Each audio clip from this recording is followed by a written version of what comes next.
திருச்சிற்றம்பலம். எம்பெருமான் திருஞான சம்பந்தர் திருவடிகள் போற்றி போற்றி. பஞ்சமத்தில் திருச்செங்காட்டங்குடியில் ஒரு பாடல் அமைச்சிருப்பேன். அதில் ஒரு பாட்டு, பெருமான் ஞானசம்பந்த சுவாமிகள் ஈசனை விட்டு பிரியறதே கிடையாது. மனசில் இப்போது நினச்சிருந்தா இருக்கேன். அவங்களுக்கு ஒரு சின்ன சின்ன பிரிவு கூட மனசுக்கு ஆழ்ந்த துயரத்தை தருது. அந்த பிரிவை அவர் தாங்க முடியாமல் என்ன பண்ணுறாங்க, தூது அமைப்பதாக சில பாடலை ஏற்றுறாங்க. அதில் இது ஒரு பாட்டு. அந்த தூது போகிறதுக்கு யார் அனுப்புவாங்க?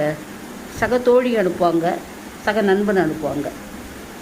ஞானசம்பந்தர் ஒருபடி மேலே போயிடுறேன். ஒரு நாரை, அது நாரை என்ன பண்ணும், அது தண்ணியில் வர மீன் எப்போ வருதுன்னு பார்த்து பார்த்து கொத்தும். அந்த நாரைக்கிட்ட போய் நான் உன்னை நேற்றுக்கு அங்கே பார்த்தேன் இங்கே பார்த்தேன்னு சொல்கிற மாதிரி அமையும். நம்ம ஒரு இடத்துல வேலை பார்த்தா ஒரு இடத்துல தான் வேலை பார்ப்போம், அது கூட சரியாக சொல்ல வராது. ஆனால் அந்த நாரை அதுக்குமே அது எங்கெங்கே போச்சுன்னு தெரியாது. பிரித்து இனம் பிரித்து அது போகிற இடங்கள்லாம் அழகாக பஞ்சபத்தில் அது எங்கெல்லாம் போச்சு. காணருகும் காட்டில் போச்சான், வயலில் இருக்கும் அங்கெல்லாம் போய் எதை தேர்ந்தெடுத்தது, மீனை. கழி அருகும், கழின்னா அந்த கடலில் வர உப்பங்கழிகள் வேஸ்டேஜை ஒதுக்கும் இல்லையா, அந்த இடத்துல இந்த நாரை உட்காந்துருக்கு. கடல்லையே உட்காந்துருக்கு, கடல் அருகும். எதுக்காக உட்காந்துருக்கும், அந்த வர தண்ணியில் வர மீன் மேலே பறக்கும்போது கொத்துறதுக்கு. அதை தேர்ந்து எடுக்குமா. அந்த கொத்துறதுமே அந்த நாரை செலக்ட் பண்ணி எடுக்குமா. என்ன அழகாக இருக்கும். ஒரு வரியில் எத்தனை விஷயம். ரெண்டாவது, அவர் கண்ணில் பட்டதெல்லாம் அழகழகாக சொல்லும்போது இப்படிலாம் சொல்லணும்னு நமக்கு தெரியவே இல்லை பாருங்கள். ஒரு கடிதாசு எழுதும்போது கூட தம் அன்பை வெளிப்படுத்துறதுக்கு ஒரே வரியில் முடிச்சிடுவோம். ஞானசம்பந்த தூதுக்கு அந்த நாரை எங்கெல்லாம் தேர்ந்தெடுக்கிறதுங்கிறத இவ்வளோ அழகாக சொல்கிறேன். சொல்லிவிட்டு அந்த நாரைகிட்ட சொல்கிறேன், தேன் சுட்டக்கூடிய மலர்கள் அணிந்த சிறுத்துண்டன்னு ஒரு நாயன்மார் இருக்கார், ஒரு செங்காட்டங்குடியில் இருக்கார். அவர் யார்கிட்ட அன்புடையவர், கணபதீஸ்வரத்தில் இருக்கிற பெருமான்கிட்ட அன்புடையவர்.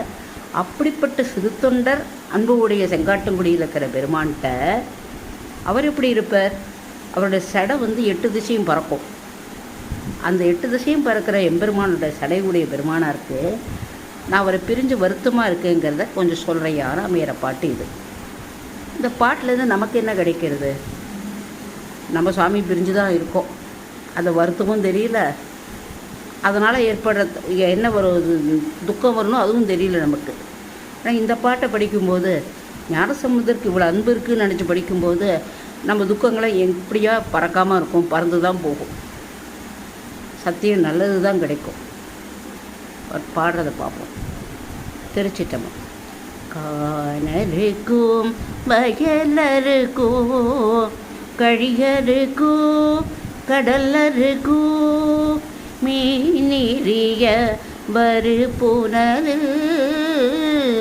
இறை தேர்வன் மடனார தேனமர்த்தார் சிறு தொண்டன் செங்காட்டங் குடிமேய வானமரும் சடையார்க்கில் வருத்தம் சென்று உரையாயே.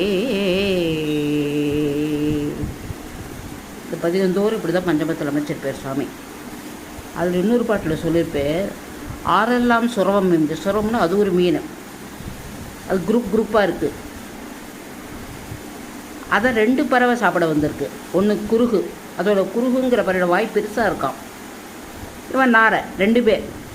நாரைக்கு ரெக்கை நிறையா இருக்குது. இப்போ 2 இனம் பிரித்து சொல்லணும், அது அழகையும் சொல்லணும். ஆரெல்லாம் சுரவம் மேய்ந்து அகன்கழனி சிறகு உலர்த்தும். அது போய் மீனை பிடிச்சிட்டு தண்ணியில் நனைஞ்சுடுறது ரெக்கை. அதை போய் அடுத்தது காயவும் வச்சுக்குமா.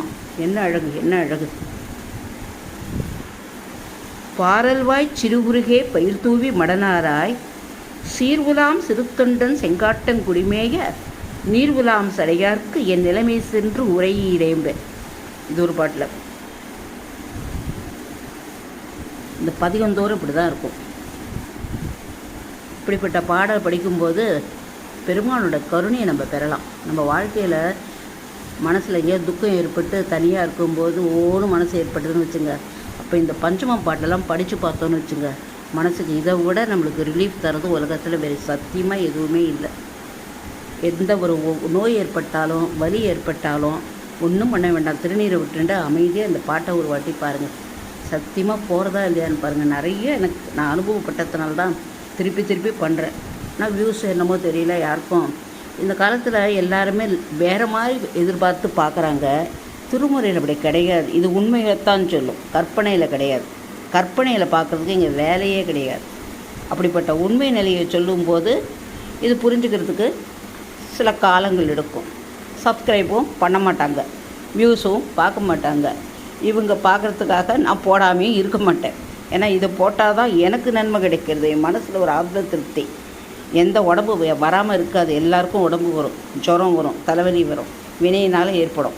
ஆனால் அது அத்தனையும் போக்கக்கூடியது மருந்தோ மாத்திரையோ இது வரைக்கும் எனக்கு பண்ணினதில்லை. திருமுறை தான் பண்ணுறது. அந்த திருமுறை தான் பண்ணுறதுனால தான் திருப்பி திருப்பி அதை நான் உங்களுக்கு வலியுறுத்தி சொல்கிறேன். இவ்வாறு திருஞான சம்பந்தர் சொல்கிறேன். இது திருக்கோவையாரில் எங்கடா அது 8ஆம் திருமுறைக்கு போயிட்டோமேன்னு பார்க்காதீங்க.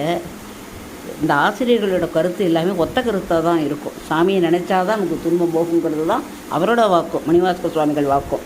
அது திருக்கோவையாரில் வந்து சிவத்தலைவி ஆன்மா தன்னை பிரிஞ்சு பொருள் ஈட்டுறதுக்கோசரம் போயிருப்பேன். அப்போ அது தலைவி வருந்தி கடலில் பார்த்துட்டு இருப்போம். அதில் புள்ளினங்களில் பறந்து போயின்னு இருக்கோம். நீங்கள்லாம் ஜாலியாக இருக்கீங்க, நான் அப்படி வருத்தமாக அடைக்கேன்னு சொல்லிட்டு நீங்கள் பார்க்கவே இல்லையா, என் துயரத்தை ஒருத்தர் கூட கவனிக்கலையா அப்படின்னு சோலைகளில் பறவைகள் இருக்கும். சோலைகளில் இருக்கிற பறவைகளை பார்த்து இதே மாதிரி கழியில் இருக்கிற பறவைகள், சோலையில் இருக்கிற பறவைகள், அவள் நீங்கள் ஏன் என்னை வந்து துறைவருக்கு, அதாவது அவர் இந்த கடல் வழியாக தான் அவரோட தேர் போச்சு, அவருக்கு பிரிஞ்சு போய் நீ தனியாக இருக்கியே, உனக்கு என்ன ஏற்பட்டது அப்படின்னு கேட்கவே இல்லையேன்னு கேட்குற மாதிரி அமைஞ்ச பாட்டு திருக்கோவையார். காமம் மிக்க கழிபடர் கிளவின்னு 174வது பாட்டு பாடல்.